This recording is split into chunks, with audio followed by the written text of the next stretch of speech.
নবী সাল্লাল্লাহু আলাইহি সাল্লামের সামনে এক যুবক বলছিল, ইয়া রাসূলুল্লাহ, আমি জিনা করতে চাই।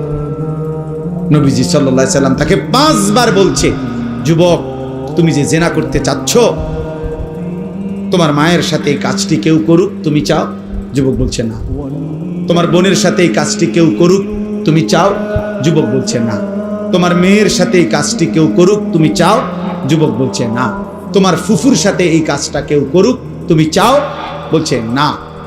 তারপরে তোমার খালার সাথে এই কাজটি কেউ করুক, তুমি চাও? বলছে না। তা আল্লাহ নবী বলেন, খোদার কসম যুবক, তাহলে তুমি যার সাথে এই অপকর্ম করতে চাচ্ছ, সেই তো কারো মা, কারো স্ত্রী, কারো বোন, কারো কন্যা, কারো ফুফি, কারো খালা। যুবক বলছে, ইয়া রাসূলুল্লাহ, এই কথাটা আমার এতটা দিলে লাগছে যে আল্লাহর কসম নবী, আমি আর কোনোদিন এই গুনাহ করব না। নবীজি তখন তাকে কাছে ডাইকা বুকে হাত দিয়ে আল্লাহর নবী বলছে, 3টা দোয়া করছে ওই যুবকের জন্য। আজকে আমরাও তোমাদের জন্য এই দোয়া করলাম। আল্লাহর নবী দোয়া করছে, আল্লাহুম্মা গফির যামবাহু, আল্লাহ এই যুবকের গুনাহ মাফ করে দেন। ওয়া তাহহির কলবাহু, আল্লাহ এই যুবকের অন্তর পবিত্র করে দেন। ওয়া হাসসিন ফারজাহু, তার লজ্জাস্থানকেও পবিত্র করে দেন।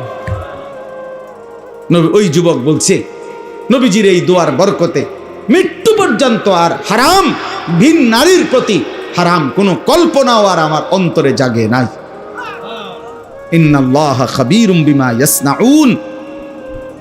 আল্লাহ তাআলা বলেন, বান্দা মনে রেখো, তোমরা যে যা করছো, ঘুরাইয়া পেঁচাইয়া, কৌশল করে, বুদ্ধি করে, লুকাইয়া, গোপনে, সংগোপনে, রাতে দিনে, একাকী, সাতবক জমিনের নিচে, কিংবা পাহাড়ের গহীন অন্ধকারে, অথবা জঙ্গলের গুহাতে, যেখানেই হোক সেটা, আল্লাহ বলেন ইন্নাল্লাহা খাবীর, আল্লাহ কিন্তু খবর রাখে, আল্লাহ খবর রাখে, আল্লাহ খবর রাখে, আল্লাহ খবর, আল্লাহ খবর রাখে। আল্লাহর থেকে আড়াল করা যাবে না। যাবে কি ভাই?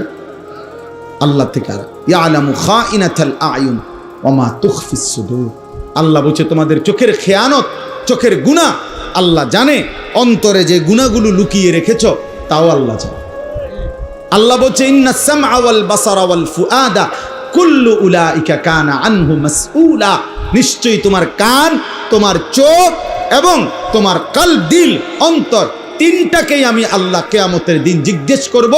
চোখ তুমি বলো কি কি গুনাহ করেছো, কান তুমি বলো কি কি হারাম শুনেছো, দিল তুমি বলো কি কি হারাম অবৈধ কল্পনা করেছো। কুরআনুল কারীম আল্লাহ